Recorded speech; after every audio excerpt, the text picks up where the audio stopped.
primeira vista, a história da literatura russa soa complexa e revela-se se desenvolvendo ao longo de vários períodos históricos, cada um intricadamente entrelaçado com seu respectivo contexto político e social. Para você ter uma ideia, antes do século XI, o território eslavo não conhecia escrita, dependendo fortemente da tradição oral, onde o folclore, um rico conjunto de tradições, lendas, mitos e músicas de um povo, transmitia-se oralmente, resistindo ao teste do tempo. Ainda assim, a cristianização dos povos eslavos acarretou mudanças, filtrando as narrativas folclóricas através da lente do cristianismo e remodelando personagens e mitos.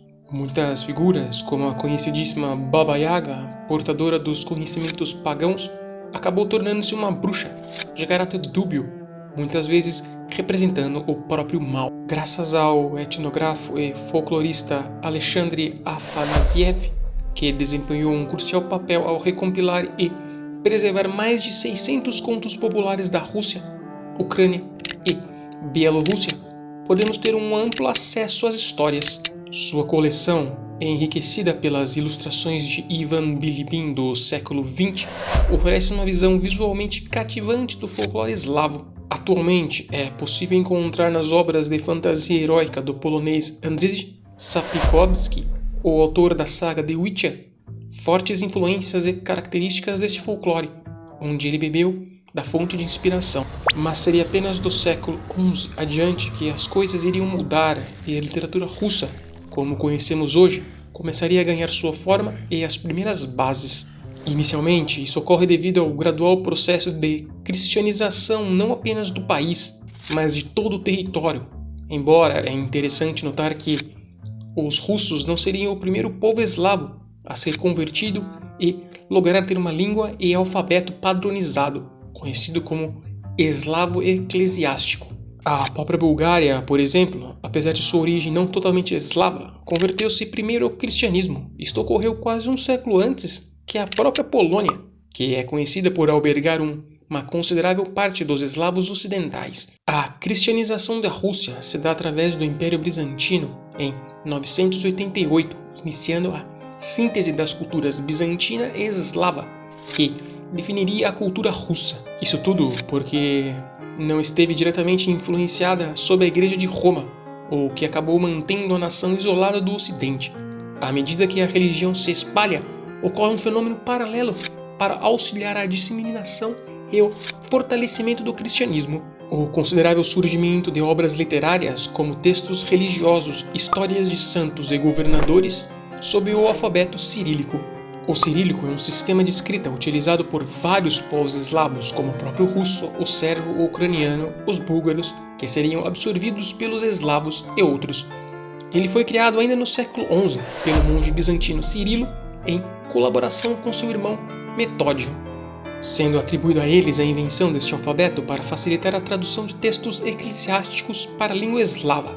Os irmãos, que eram monges missionários da Igreja Ortodoxa Bizantina, foram enviados ao território da Grande Morávia, atualmente parte da República Tcheca e da Eslováquia, pelo governante Rastislav I. Uma vez lá, eles desenvolveram uma inédita forma de escrita, influenciada por alfabetos já existentes, como o grego e o glacolítico. No glacolítico, o primeiro alfabeto inventado pelos irmãos, eles criaram letras próprias para representar os sons eslavos, adaptando alguns caracteres gregos e até mesmo inventando outros. Porém, o glacolítico era complicado de ser usado e aprendido, o que levou Cirilo a desenvolver uma adaptação mais simples, resultando no chamado alfabeto cirílico.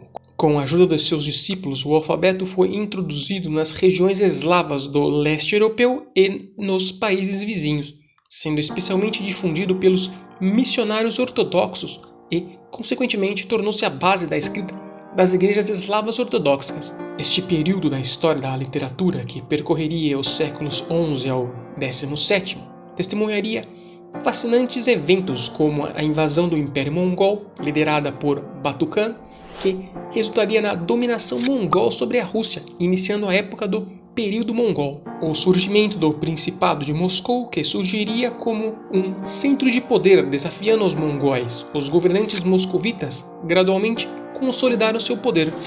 preparando o terreno para a ascensão da cidade de Moscou como a capital do futuro Estado russo. Surge o czar Ivan III, ou simplesmente Ivan o Grande, um importante líder que desafiaria a dominação mongol, reivindicando a independência de Moscou. Ele lograria expandir territórios russos também. Como não poderia faltar, surge o primeiro czar autoproclamado da Rússia, Ivan o Terrível, que apresentou várias reformas significativas e continua expandindo o território do Império, e travou batalhas contra os tártaros. Em 1613 surge a dinastia Romanov, que é estabelecida com a ascensão de Mikhail Romanov e que perduraria no poder até 1917. Estes eventos foram fundamentais para o desenvolvimento da Rússia ao longo da Idade Média e do início da Idade Moderna, afetando sua própria cultura, refletindo também na literatura. Destacam-se obras como O Conto da Campanha de Igor, um poema épico em prosa rítmica, que narra uma batalha mal sucedida contra as tribos polovitianas. A importância deste texto perdura até hoje. A vida de Boris e Gleb, os primeiros santos canonizados pela Rússia de Kiev, ou Sadonchina, um texto poético sobre a batalha de Kulikovo, que foi travada pelos russos contra os mongóis, e muitos outros.